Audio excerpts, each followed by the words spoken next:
우리 찬양대에 찬양 감사합니다. 부활절에 이렇게 찬양대가 이렇게 찬양을 이렇게 하고 나면은 고등학교 때 제가 겪었던 한 그 경험이 떠오릅니다. 예, 고등학교 2학년 때 저는 이제 미션 스쿨을 이제 다녔거든요. 믿는 학교였고 학교가 전체로 다 하면 한 10,000명 정도가 됐어요. 예, 그 굉장히 큰 학교죠.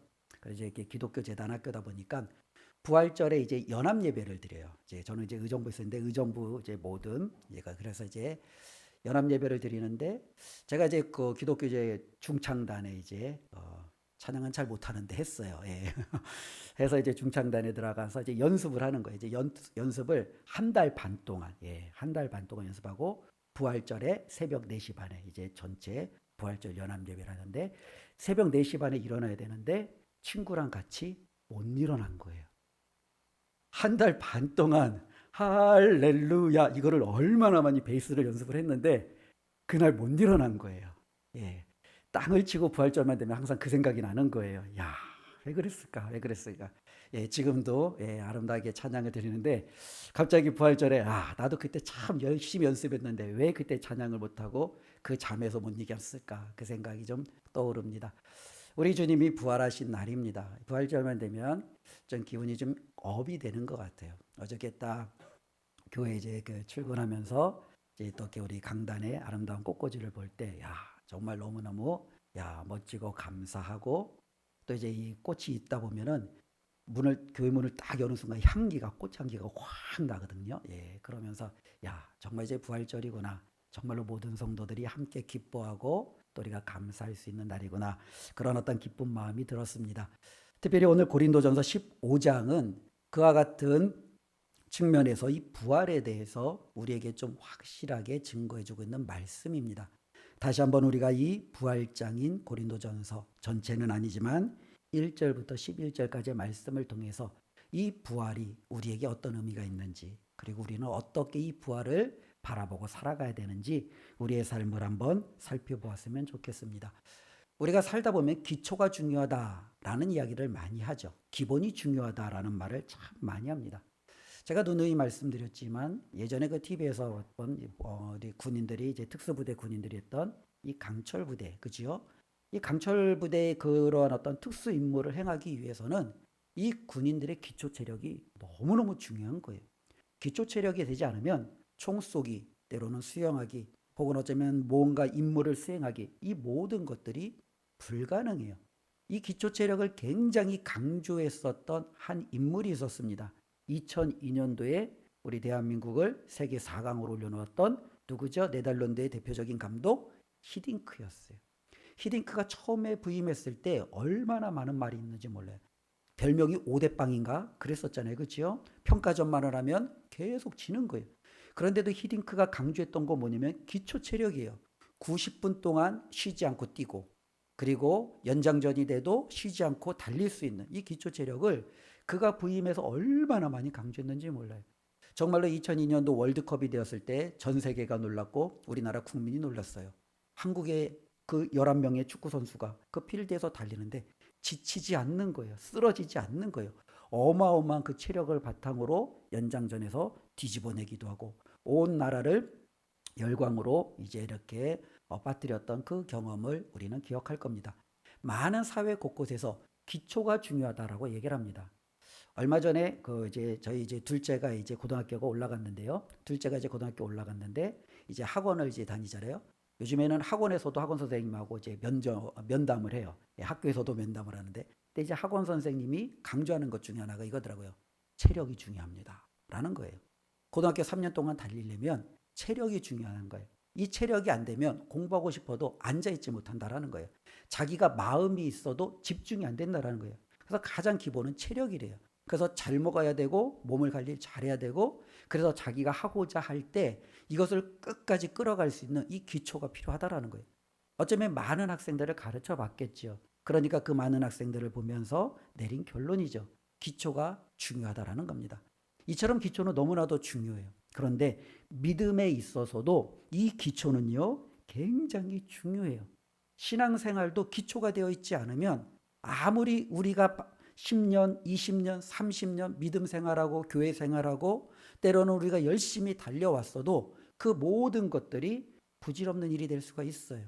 기초가 제대로 닦여 있어야 우리는요, 하나님 앞에 섰을 때 흔들리지 않는 건축물, 흔들리지 않는 우리의 믿음의 삶을 가지고 하나님 앞에 바라볼 수 있다라는 거죠.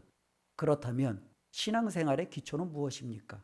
우리가 운동과 때로는 여러 가지 사회에서 무언가를 할 때 기초는요, 체력이라고 그래요. 그럼 신앙생활에 있어서 기초는 뭘까요? 우리 고린도전서 3장 11절 말씀인데요. 한번 찾아볼까요? 고린도전서 3장 11절 말씀.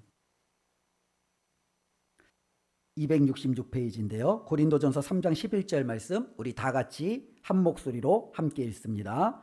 이 닦아둔 것 외에 능히 다른 터를 닦아둘 자가 없으니 이 터는 곧 예수 그리스도라. 예, 터가 있어요. 이게 바로 뭐예요? 기초예요. 그렇죠? 이 터 위에 우리는 무언가 건축물을 짓는 거예요. 이 터 위에 우리는 신앙생활을 쌓는 거예요. 예배생활, 기도생활, 봉사, 헌신, 혹은 우리가 하나님 앞에 꿈과 비전을 가지고 세우는 모든 것들은 이 터 위에 세워지는 거예요. 이 터가 뭐라고 그럽니까? 예수 그리스도예요. 그렇죠? 예수 그리스도라는 터가 없으면 우리의 신앙생활 자체는 이미 무의미한 거예요. 예수 그리스도가 있기에 우리의 예배가, 우리의 기도가, 우리의 헌신이 의미가 있는 거예요. 그런데 문제는요, 예수 그리스도가 없이 때로는 그 건축물을 세우는 사람들이 있어요. 그래서 바울이 바라볼 때 정말로 불과 같은 시험이 올 때, 혹은 예수님이 말씀하시는 폭풍우와 같은 비바람이 몰아칠 때 그들이 세워졌던 모든 것들이 여지없이 허물어지는 거예요. 왜요? 기초가 되어 있지 않으니까요. 기초가 되어져 있어야 그것들이 버텨내는데 이 기초가 되어 있지 않으면 버텨내지 못하고 허물어지는 겁니다. 그래서 바울은요, 다시 한번 오늘 고린도전서 15장 1절부터 11절까지의 말씀을 통해서 우리에게 이 기초가 제대로 되어 있는지를 확인하며 점검할 것을 말씀하고 있습니다. 그런데 이 기초는 예수 그리스도라고 했습니다. 그런데 이 예수 그리스도를 또 다른 표현으로 이야기하면 복음이라고도 표현할 수 있어요. 그래서 바울은 우리의 기초는 예수 그리스도, 즉 복음이다 라고 말씀하고 있습니다. 1절 말씀을 보면은요, 형제들아 내가 너희에게 전한 복음을 너희에게 알게 하노니 이는 너희가 받은 것이요 또 그 가운데 선 것이라. 바울은요, 고린도 교회에게 전했어요. 바울이 전한 것은 무엇을 전했습니까? 복음을 전했습니다. 바울은 이 복음을 그들 가운데 전했고 그들이 이 복음 가운데 세워지기를 원했어요.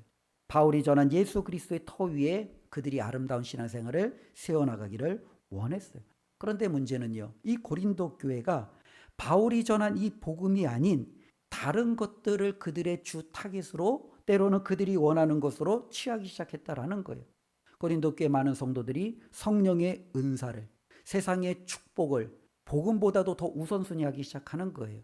내가 교회 다니는 이유가 성령님이 나에게 부어주시는 그 놀라운 은사를 받기 위함이고, 내가 정말로 이 교회에 나오는 이유가 세상이 정말로 줄 수 없는 그 놀라운 축복과 때로는 내가 움켜쥐고자 하는 그와 같은 번영, 성공, 이것을 위해서 많은 고린도 교회 성도들이 복음이 아닌 이와 같은 것들을 움켜쥐고 있다라는 거예요.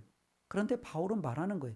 기초가 잘못되어져 있는 상태 속에서는 그 어떤 것도 우리들이 정말로 하나님 앞에 온전히 세워질 수 없다라는 거예요.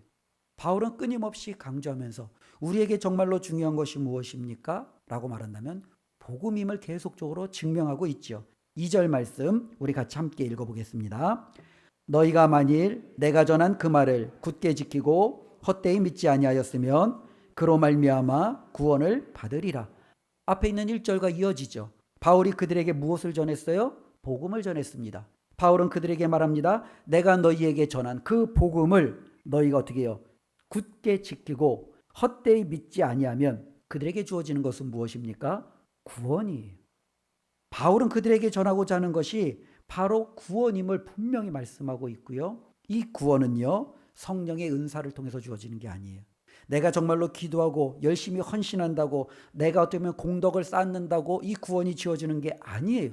이 구원은요, 예수 그리스도를 굳건히 믿고 지키는 그 믿음 가운데서 주어지는 하나님의 은혜임을 우리에게 말씀해주고 있다라는 거예요. 그래서 우리는요, 교회 다니는 이유가 무엇입니까? 라고 말한다면 예수 그리스도를 온전히 알고 그분을 더욱더 굳건히 붙들고 그분을 온전히 더욱더 확실하게 믿기 위함입니다. 이것이 교회 다니는 가장 궁극적인 목적이죠. 그러면 예수 그리스도를 믿는다라는 게 도대체 뭐냐라는 거예요. 우리는 살다 보면 어떤 사람을 믿잖아요. 그의 약속을 믿기도 하고 그의 삶을 바라보면서 야, 그가 행하는 모든 것들이 틀리지 않을 것이다라는 어쩌면 그와 같은 확신을 가지고 그를 믿기도 하죠. 특별히 이제 한국에 많은 정치적인 어려움이 있지만 지도자들은 계속적으로 세워지고 또 바뀝니다. 그런데 지도자들이 세워질 때마다 저마다 자신들의 신념과 믿음이 있는 거예요. 아, 저 사람이라면 이 위기 속에서, 아, 저 사람이라면 이와 같은 상황 속에서 헤쳐나갈 능력이 있겠지. 우리는 그와 같은 믿음을 가지고 우리는 그 사람에게 우리 어떠면 한 표를 행사하기도 하지요. 우리가 예수 그리스도를 믿는다라는 것은 도대체 무엇이냐라고 묻는다면 우리는 다시 한번 바울이 우리에게 하나님의 말씀을 통해서 증거해 주는 것을 통해 내가 예수를 믿는다라는 것은 아, 이걸 믿는 거구나 라는 것을 되새기고 붙드는 저와 여러분들이 되었으면 좋겠습니다. 특별히 예수님을 믿는다라는 것은 바울은 두 가지로 우리에게 설명해 주고 있습니다. 먼저 3절 말씀입니다. 우리 3절 다 같이 읽어보겠습니다. 내가 받은 것을 먼저 너희에게 전하였노니 이는 성경대로 그리스도께서 우리 죄를 위하여 죽으시고 라고죠. 바울은요 분명히 그들에게 복음을 전해줬어요. 근데 바울이 전한 복음은 바울이 예수 그리스도께 받은 복음이에요. 그리고 바울이 그들에게 전했던 이 복음을 첫 번째로 설명을 할 때 바울은 무엇을 설명합니까? 예수 그리스도께서 죽으셨다라는 거예요. 근데 이 죽으셨다라는 것으로 끝나면 이것은 아무 의미가 없어요. 왜냐하면 이 세상에 있는 모든 사람은 다 죽기 때문에요. 그러나 예수 그리스도의 죽음이 우리에게 복음이 되고 우리에게 그것이 붙들어야 될 구원의 놀라운 기초가 되는 이유는 그의 죽음이요 3절 마지막에 보니까 뭐라고 그래요? 우리 죄를 위하여 죽으셨기 때문에, 우리 죄 때문에 죽으셨기 때문에 그것이 바로 복음이 된다라는 거예요. 예수 그리스도의 희생, 예수 그리스도의 대속이 저와 여러분들의 모든 죄를 용서하고 사할 수 있는 근거가 되기 때문에 바로 바울은요, 예수 그리스도께서 우리 죄를 위하여 죽으셨다라는 그 사실을 저와 여러분들이 붙들고 살아가야 된다라는 거예요. 이 세상에서도 많은 사람들이 가치 있게 여기는 것 중에 하나가 희생이에요. 희생. 꽤 오래되었죠. 그 일본 지하철에서 한 한국 청년이요, 그렇지요? 그 일본인을 살리기 위해서 정말로 그 철로라고 할까요? 그를 뛰어내렸다가 이제 죽음을 당했던 굉장히 좀 오래된 하나의 사건인데요. 근데 일본 사람들에게는요 그것이 충격이었어요. 왜냐하면 어떻게 자신의 생명을 걸고 다른 사람을 위해서, 그것도 자신이 나라 사람도 아닌, 어쩌면은 일본과 우리나라는요 상대적으로 상당히 많이 반목되어지는 그 상황 속에서도 저렇게 할 수 있을까? 그래서 이제 고 이수연이라는 이분이 일본 사람들에게는 굉장히 정말로 남다르게 다가왔고요. 그리고 이제 많은 사람, 일본 사람들이 그를 기리기 위해서 이제는 여러 가지 행동들을 취했던 그와 같은 많은 일들이 있었음을 아마 좀 기억하실 수도 있을 것 같습니다. 도대체 그 사람의 죽음이 왜 그렇게 많은 사람들에게 영향력이 있고 많은 사람들이 여전히 그 사람의 정말로 그 죽음 앞에서 고개를 숙이며 정말로 그를 높일까? 바로 희생이기 때문에 그렇습니다. 희생은 굉장히 많은 사람들에게 있어서 그들의 삶을 다시 한번 되돌아보게 되고 과연 나도 그렇게 살아갈 수 있을까? 자기 자신에게 비추어 볼 수밖에 없는 그와 같은 모습이죠.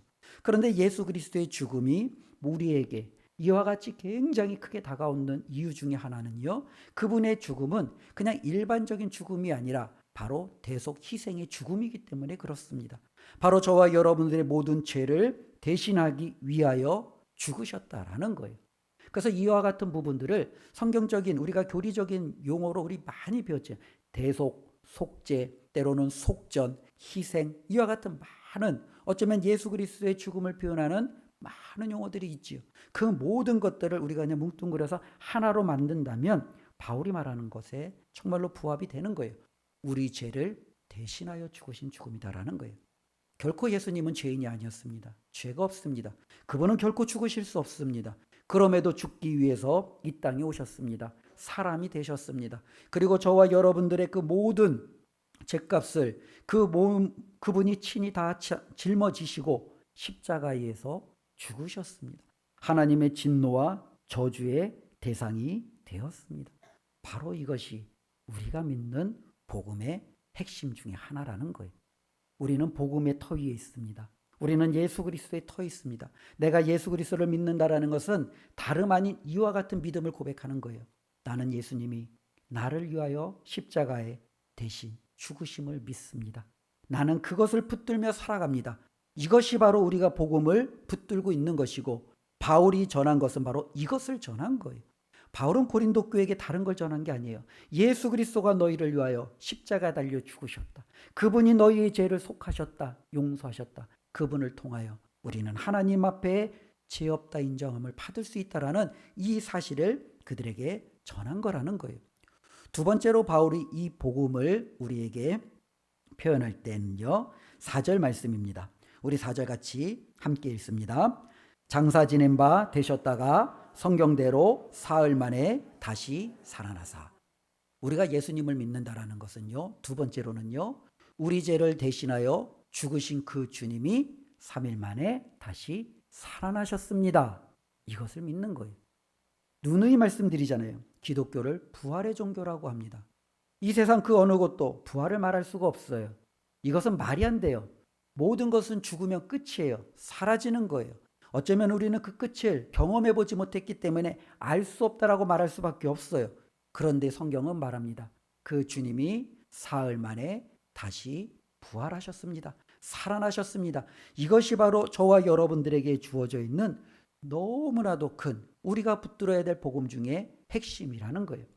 바울은 이전에 이런 이야기를 합니다. 만일 그리스도인에게 부활이 없다면 저와 여러분들이 붙들고 있는 모든 것들은 다 쓸데없는 것이다라는 거예요. 그렇지요.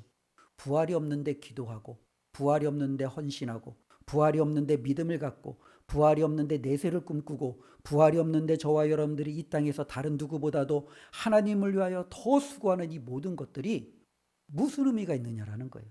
아무 의미가 없어요. 부활이 없다면 이 세상에서 우리가 그냥 할 수 있는 모든 것들을 즐기고 원하는 대로 행하는 것이 훨씬 더 지혜롭고 괜찮은 거예요.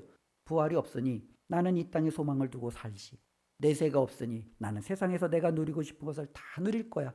나는 이 땅에서 내가 하고 싶은 대로 다 행할 거야. 이게 당연히 맞는 거예요. 그런데 부활이 있다면, 부활로 말미암아 하나님이 우리에게 내세를, 천국을 만일 약속하신 그것이 사실이라면 이제는 우리의 모든 것들은요, 완전히 뒤바뀔 수밖에 없다라는 거예요. 바로 우리가 복음을 믿는다라는 것은 바로 여기에 있다라는 거예요. 바울은 말합니다. 복음을, 예수 그리스도는 바로 사흘 만에 다시 살아나셨습니다. 그것은 많은 사람들이 믿지 못하고 혹은 누군가가 말하는 꾸며낸, 지어낸 이야기다라고 이야기하는 그 모든 것들을 온전히 다 반대한다라고 분명히 말하고 있지요. 그래서 5절 말씀 보면은요, 예수 그리스도께서 부활하신 이후에 이것이 사실이다라는 그 확증을 증인들을 통해서 보여주고 있는 거예요. 5절에 보면 게바에게, 12제자에게, 6절에 500여 형제에게, 그리고 수많은 사람들에게, 그리고 여전히 이제는 8절 보면은 맨 나중에 정말로 죄인 중에 괴수인, 만삭되지 못한 바울 자신에게도 부활하신 주님이 어떻게 해요? 나타나셨고 자신의 다시 살아나심을 증언해 주었다라는 거죠. 이 증인이라는 것은 굉장히 중요한 거예요. 우리가 법정에 있었을 때도 증거, 때로는 이 증인만큼 확실한 게 없지요. 때로는 증거가 있으면 이 증거를 들이밀면 돼요. 그런데 이미 예수님은 부활하셨어요. 그러니 그 부활의 증거를 예수님이 지금도 우리에게 나타나셔서 많은 사람들에게 보여주면 돼요. 그러나 주님께서는요, 직접 그렇게 하지 않았어요. 주님은 증거는요, 이제는 뒤로 하고 증인들을 통해서 예수 그리스도의 부활을 우리에게 알리셨습니다. 그러나 첫 번째 그 예수님의 부활을 본 수많은 증인들은 예수 그리스도께서 정말로 다시 살아나셨구나, 그것을 뼈저리게 느끼는 거예요. 왜냐하면 그들 모두는요, 예수님이 붙잡혔을 때 예수님을 버리고 도망갔던 제자들이었어요. 그들은 예수님을 저주했던 사람들이었어요. 예수님을 죽음 후에 그들은 각자의 고향으로 가서 이제는 자신들의 원래의 삶을 살던, 어쩌면 그와 같은 사람들이에요. 그들은 대제사장이 두려웠고 바리새인들이 두려웠고 유대인들이 두려워서 숨어서 살았던 정말로 볼품없는 사람들이에요. 그러니 예수 그리스도를 예수님이 죽으신 이후에 자신 있게 내가 예수님을 믿습니다라고 드러내는 것은 결코 그들에게는 어울리지 않는 삶이었어요. 그러던 그들이 갑자기 어느 날 완전히 바뀌어 버립니다. 감옥에 들어갔는데 찬양하는 사람으로, 감옥에 들어갔는데 기뻐하는 자로, 감옥에서 풀려났는데도 여전히 예수 그리스도를 증거하며 돌에 맞아 죽어도 여전히 하나님을 바라보며 감사할 줄 아는 사람으로, 때로는 온갖 몸에 정말로 고통이 와도 자신이 이것을 감당할 수 있는 것을 기쁨으로 감당하며 그들이 정말로 예수 그리스도의 증인으로 자청하며 살아가고 있다는 거예요. 왜요? 그들은 봤기 때문에 그래요. 예수님이 다시 살아나심을 봤기 때문에 그래요. 그분의 못자국을, 그분의 옆구리에 그 정말로 창자국을, 그리고 그분이 정말로 그들과 함께했던 그 이전의 삶을 다시 한번 공유함으로 예수 그리스도의 부활을 그 누구보다도 확실하게 믿고 있었던 이들은 이제는 결코 이것을 포기할 수가 없는 거예요.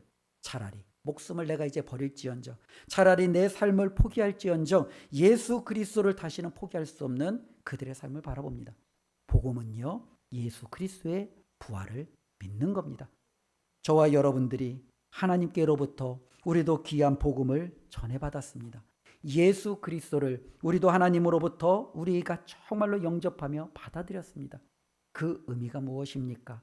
예수님이 나의 죄를 위하여 십자가에 달려 죽으셨음에 감사하며 이것을 받아들이는 것이요, 그 주님이 십자가에서 3일 만에 다시금 부활하셔서 이제는 나에게도 부활의 그 소망 되심을 우리가 믿고 받아들이는 것, 이것이 바로 저와 여러분들이 이 부활주일에 우리가 가져야 될 귀한 믿음인 줄로 믿습니다. 성경에 보면은요, 수많은 기적이 일어납니다. 그런데 이 수많은 기적들을 우리의 합리적인 이성과 판단으로는요 도무지 이해가 될 수가 없어요. 그러나 어떤 사람들은요 이와 같은 말을 하더라고요. 창세기 1장 1절 우리 다 같이 암송할 수 있죠? 함께 암송해 보겠습니다. 태초에 하나님이 천지를 창조하시니라. 이 말씀만 믿으면 나머지는 다 믿어진다는 거예요. 이 말씀이 믿어지지 않으면 나머지도 안 믿어지는 거예요. 천지를 창조하신 하나님이라면 죽음을 정복하고 죄를 정복하고 죽은 자를 다시 살리시며 그리고 정말로 그들의 죄를 용서하셔서 정말로 그들을 하나님의 다시 자녀로 다시금 만드시는 일들은 가능하다라는 거예요. 우리는 하나님의 온 세상의 창조주이심을 믿고 그 하나님이 우리를 사랑하심을 믿고 그렇기에 그분이 우리의 죄를 대신하여 그의 아들 예수 그리스도를 보내심을 믿고 그분이 다시금 사망 권세를 이기시고 부활하심을 우리는 믿고 있습니다. 이것이 바로 우리가 붙들고 있는 바로 그 복음이에요. 1절 말씀 우리 다시 한번 읽어보겠습니다. 형제들아 내가 너희에게 전한 복음을 너희에게 알게 하노니 이는 너희가 받은 것이요 또 그 가운데 선 것이라. 우리 11절 말씀 읽어보겠습니다. 그러므로 나나 그들이나 이같이 전파하매 너희도 이같이 믿었느니라. 예, 오늘 전하다, 전함을 받았다 이 말씀이 많이 나오잖아요. 바로 무엇입니까? 복음이에요. 복음. 그렇죠? 우리는 복음을 전해 받았어요. 그리고 이제는 이 복음을 우리는 어떻게 해요? 전해야 돼요. 이 모든 것들은요 바로 예수 그리스도라는 우리의 놀라운 신앙의 기초가 된다라는 거예요. 우리에게 이와 같은 복음을 주신 하나님 앞에 감사하며 오늘도 기쁨으로 살아가는 저와 여러분들 되었으면 좋겠습니다. 그리고 이제는 이 복음을 우리는 다른 많은 사람들에게 증거하고 선포하고 전해야 돼요. 그러나 우리가 그것을 하기 이전에 또 한 가지 먼저 깨달아야 될 것은 이 복음을요 내가 갖고 싶다고 전한다고 그 누군가가 이것을 갖게 되기도 하고 그들이 받아들이게 되지는 당연한 건 아니라는 거예요. 저와 여러분들이 예수 그리스도를 믿는 것 자체가 은혜예요. 예수님이 내 죄를 대신하여 죽으셨다라는 사실이 믿어지는 것 자체가 은혜예요. 우리가 부활이라는 것이 있다라는 것이 저와 여러분들이 고개가 끄덕여지는 것 자체가 은혜예요. 하나님의 은혜가 아니고서는 예수님이 나의 죄를 대신하여 죽으셨음을 받아들일 수 없어요. 부활의 소망이 있음을 우리가 받아들일 수가 없어요. 이 모든 것은 하나님의 은혜임을 저와 여러분들에게 온전히 증거해주고 있다라는 겁니다. 우리 10절 말씀 한번 읽어보겠습니다. 그러나 내가 나 된 것은 하나님의 은혜로 된 것이니 내게 주신 그의 은혜가 헛되지 아니하여 내가 모든 사도보다 더 많이 수고하였으나 내가 한 것이 아니요 오직 나와 함께 하신 하나님의 은혜로라. 아멘. 바울은 고백합니다. 자신이 예수 그리스도에게 전한 복음이 있어요. 그런데 되돌아보니까 이 복음을 받은 것 자체가 거의 인간적인 생각으로 보면 불가능해요. 자기는 복음을 짓밟았던 사람 중에 앞잡이였어요. 예수 그리스도가 죽는 것이 당연하다고 생각했고 예수 그리스도를 믿는 사람들을 죽여나가는 것이, 그들을 잡아나가는 것이 자신의 사명이라고 생각했어요. 그랬던 그가 어떻게 이 복음을 받아들일 수 있어요? 어떻게 이 복음을 전하는 자가 될 수 있어요? 말도 안 되는 일이 자신의 삶 가운데 일어난 거예요. 왜요? 하나님의 은혜가 그에게 임했기 때문에 그렇습니다. 저와 여러분들에게도 하나님의 은혜가 임했기에 우리는 이 복음을 지금 받고 이 시간 하나님 앞에 예배하며 하나님 앞에 나와 우리의 모든 삶을 올려드리는 줄로 믿습니다. 은혜가 아니면 우리는 이 시간에 이 예배당에 올 이유가 없어요. 하나님의 은혜가 아니면 우리는 부활의 소망을 가지고 살아갈 이유가 없어요. 하나님의 은혜가 아니면 우리는 죄와 씨름할 그 어떠한 이유도 발견하지 못해요. 그냥 이 땅에서 잘 먹고 잘 사는 것이 많은 사람들이 꿈꾸는 것처럼 우리도 그 하나의 목표만을 가지고 살아갈 수밖에 없기 때문에 그래요. 그런데 하나님의 은혜가 저와 여러분들을 완전히 바꾸어 놓은 겁니다. 완전히 우리의 시선을, 우리가 이 땅에서 살아가는 삶의 자세를 완전히 바꾸어 놓은 거예요. 바울은 고린도 교회에게 말합니다. 하나님께서 너희에게 주신 이 놀라운 복음을, 이 놀라운 예수 그리스도를 너희들이 어찌하여 다른 것으로 대체하느냐라는 거예요. 그들은 복음을 내버려두고 하나님의 은혜를 찾고 은사를 찾고 추구해요. 그들은 복음을 내버려 두고 어쩌면 세상에서 더 잘 먹고 잘 사는 자신의 복을, 세상의 복을 누리는 것에 더욱더 많이 빠져 있다라는 거예요. 오늘날 많은 그리스도인들이 혹은 우리도 동일하게 그와 같은 고린도 교회 성도들처럼 그러한 삶을 살아가고 있다라는 거예요. 복음의 진정한 의미는 놔둔 채 복음 옆에 있는 하나님이 나에게 세상의 복을 더 많이 주시지 않을까. 복음은 내버려 두고 내가 필요한 은사를 하나님 앞에 구하며 이것이 내 삶의 전부인 것처럼 우리는 자꾸 그것만을 붙들고 살아가는 어리석음에 빠질 수 있다는 겁니다. 오늘 부활주의를 맞이하여 다시 한번 하나님께서 우리에게 말씀하십니다. 너희가 진정으로 붙들어야 될 것은 무엇이냐? 그건 바로 복음이라는 겁니다. 이 복음을 붙들 때 저와 여러분들은 결코 헛되이 되지 않을 줄로 믿습니다. 하나님께서 저와 여러분들에게 반드시 주시고자 하는 놀라운 축복이 임할 줄로 믿습니다. 2절 말씀 다시 한번 함께 읽습니다. 너희가 만일 내가 전한 그 말을 굳게 지키고 헛되이 믿지 아니하였으면 그로 말미암아 구원을 받으리라. 아멘. 바라기는 이 자리에 있는 우리 모든 성도님이 하나님의 구원을 받기를 원합니다. 우리 예수님이 전해주신 이 복음을 헛되이 받지 않기를 바랍니다. 받기는 받았는데 헛되이 믿지 않고 받아서 내가 구원에서 제외된다면 얼마나 억울해요. 얼마나 속이 속상해요. 정말로 그와 같은 일들이 이 자리에 있는 우리에게는 한 사람도 일어나지 않았으면 좋겠습니다. 하나님 앞에 섰을 때 내가 너에게 전해준 그 복음으로 말미암아 내가 너를 구원하리라. 이 하나님의 놀라운 인정을 받으시고 정말로 그와 같은 인정 가운데 승리하는 믿음으로 이번 한 주간도 우뚝 서시기를 바랍니다. 그리고 우리는요, 이것을 이제는요 전하는 자예요. 바울은 예수님께 받았어요. 고린도 교회에게 전했어요. 이제 우리도 이 하나님의 말씀을 통해서 또 다른 복음을 먼저 받은 우리들의 선배들을 통해서 하나님의 복음을 받았습니다. 이제는 우리도 나누어야 됩니다. 전해야 됩니다. 하나님 앞에 이와 같은 복음에 저와 여러분들이 귀하고 아름답게 쓰임받는 귀한 생애가 되시기를 다시 한번 주님의 이름으로 축원드립니다. 기도하겠습니다. 하나님 감사합니다. 오늘은 우리 주님이 부활하신 부활주일로 지킵니다. 다시 한번 예수 그리스도의 그 복음을 우리가 말씀을 통해서 확인케 하시고 우리가 붙들고 있는 이 복음이 얼마나 놀랍고 소중한지 깨닫게 해주신 하나님 감사합니다. 예수 그리스도의 십자가의 죽음을 통해서 우리의 죄가 사여졌음을 믿습니다. 예수 그리스도의 부활을 통해서 우리도 예수님처럼 다시 부활할 줄로 믿습니다. 하나님, 이 부활의 소망을 굳건히 붙들고 살아가는 우리 모두가 되게 하여 주시옵소서. 예수님의 이름으로 기도드리옵나이다. 아멘.